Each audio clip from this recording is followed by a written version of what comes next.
Welcome to Tailor Made with Nancy. I'm Nancy Taylor. I'm an independent Stampin' Up! Demonstrator, and today I'm going to show you how I made this fun bobber card using Stampin' Up's Let's Go Fishing Suite collection.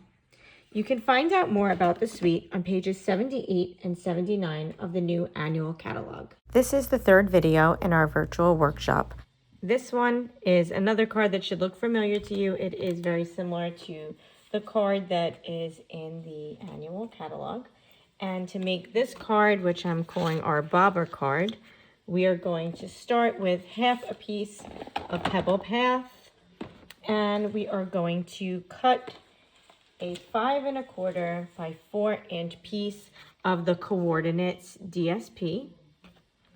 We are also going to need a standard insert for our card, which is 5 1/4 by 4 inches.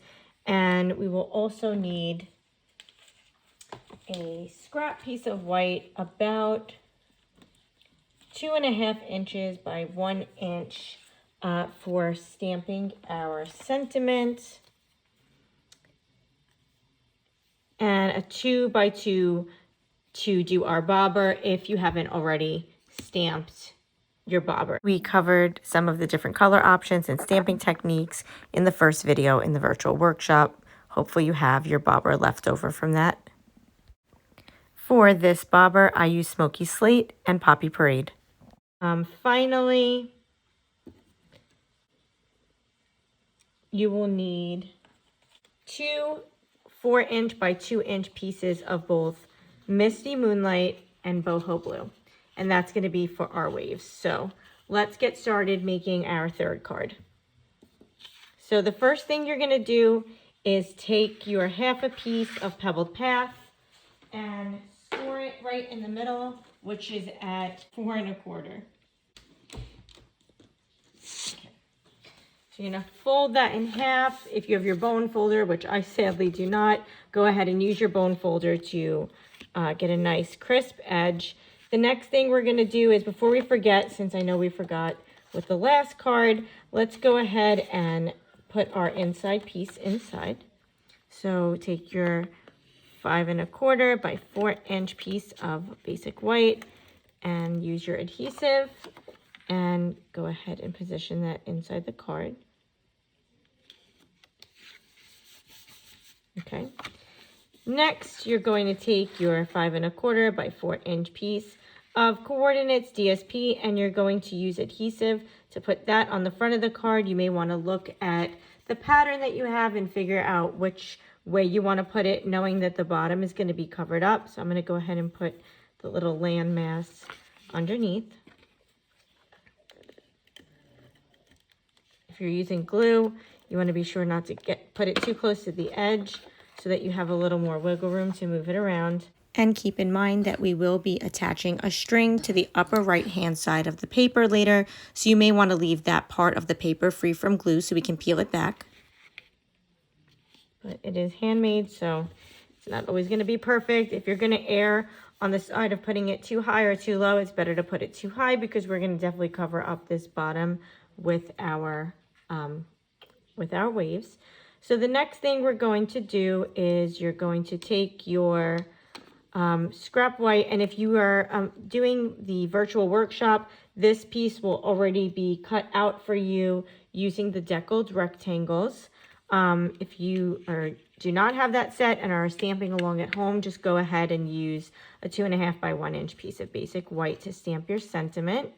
Let's start by running our paper through the stamp, cut, and emboss machine. So for this card, we're going to use the dies that come with the Gone Fishing bundle. And for this, we're going to use the die that looks like the ocean. So go ahead and get that die. You'll see it's a long die. It definitely takes up more space than the paper that we're going to be using. So one of the things that I did to try to show a little variation in this card is I tried to position it in different places for each of the pieces. So just to show you, you're going to learn fast which way the die cuts. So I had it facing the way I thought it was going to make sense, but what it actually did was cut it the opposite of the way that I would have expected. So this one is going to be my second piece. I'm going to have to be careful now to make sure that my next piece is long enough to get to the bottom of the page. So for this one, I'm literally just going to place it at the bottom and cut it that way.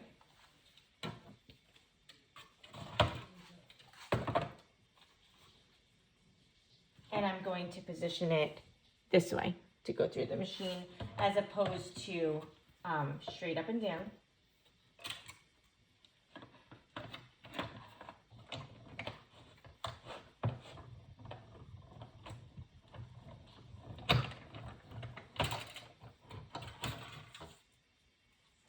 And you'll see that doing it that way put the waves at the top. It didn't come perfectly straight, but I'm not worried about that. I can fix that easily using my cutter and get it to be the right size. So I'm going to go ahead and just make up for it that way.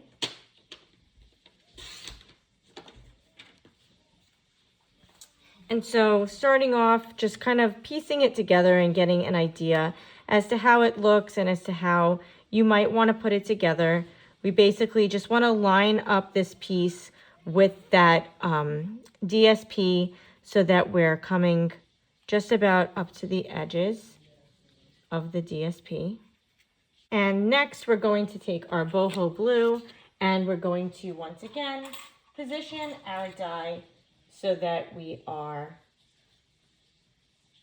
cutting. So you're going to place it close to the edge of the paper. And then once again, run it through so that it is on an angle.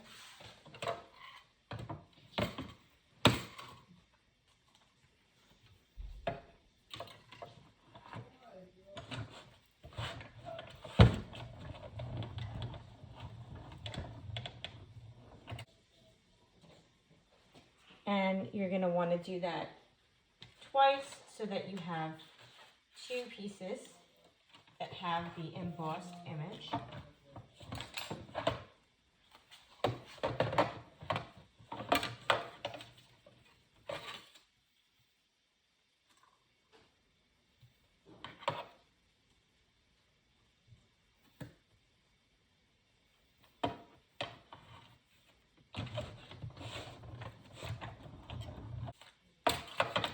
And then you're going to have your two pieces of ocean.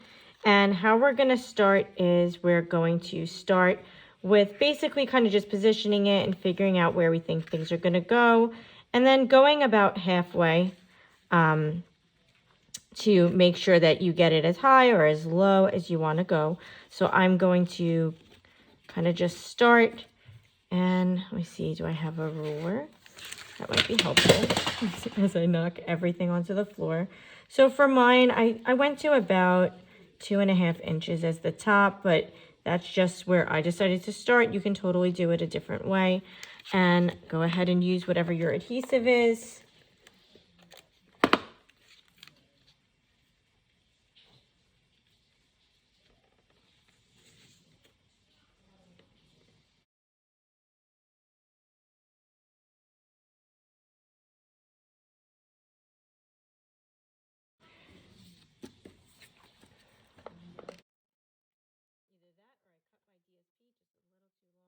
And so we're just going to kind of layer. So start with your boho blue and then layer it in a way that makes sense to you. And then we're going to save the longest piece of the Missy Moonlight for the bottom. And we just want to get a nice layered look.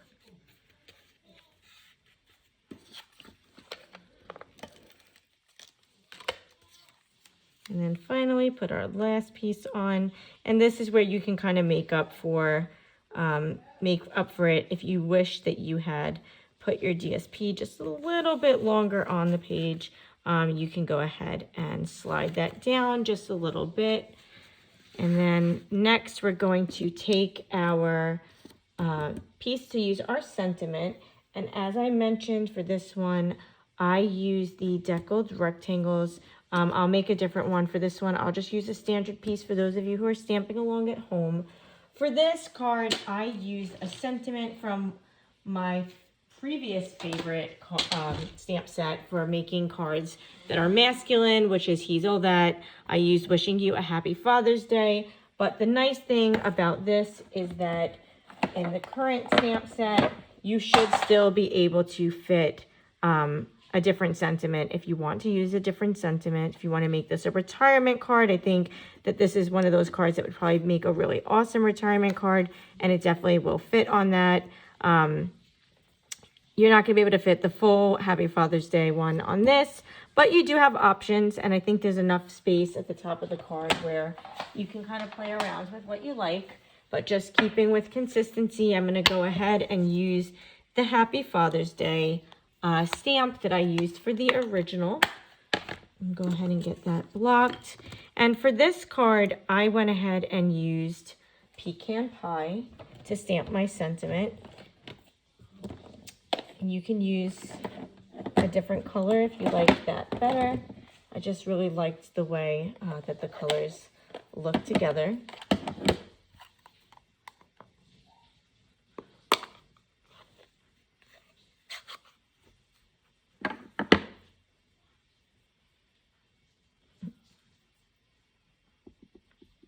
Make sure your stamp is nice and inky, and then go ahead and stamp your sentiment.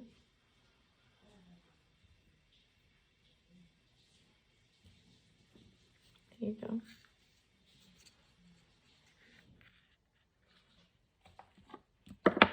Now for this card, I decided to add a little bit of twine. And so we're going to take the twine. I don't know what I did to my twine. And you're going to take about 3 inches or so of twine. And if you have the virtual workshop, this is included in your kit. We're going to go ahead and we are going to position the twine right underneath the edge of our DSP, which hopefully shouldn't be too difficult, since it should still be just a little bit wet. And you're going to just basically figure out where it goes to. For this one, I kind of just pushed it up until I got it where I liked it. Then you're going to take your bobber that we stamped earlier and cut out earlier. And we're going to use a dimensional to attach to the back. Once you're done with that, if needed, you can put a little glue in the corner of the paper. And you're going to take that and pop one on the back. And go ahead and find a way to make the dimensional pin down the ribbon. And then I kind of like to tuck my bobber right into the wave. So I was able to use the dimensional to kind of grab onto the string and also tuck it into the wave. So for this one, I made it a little higher.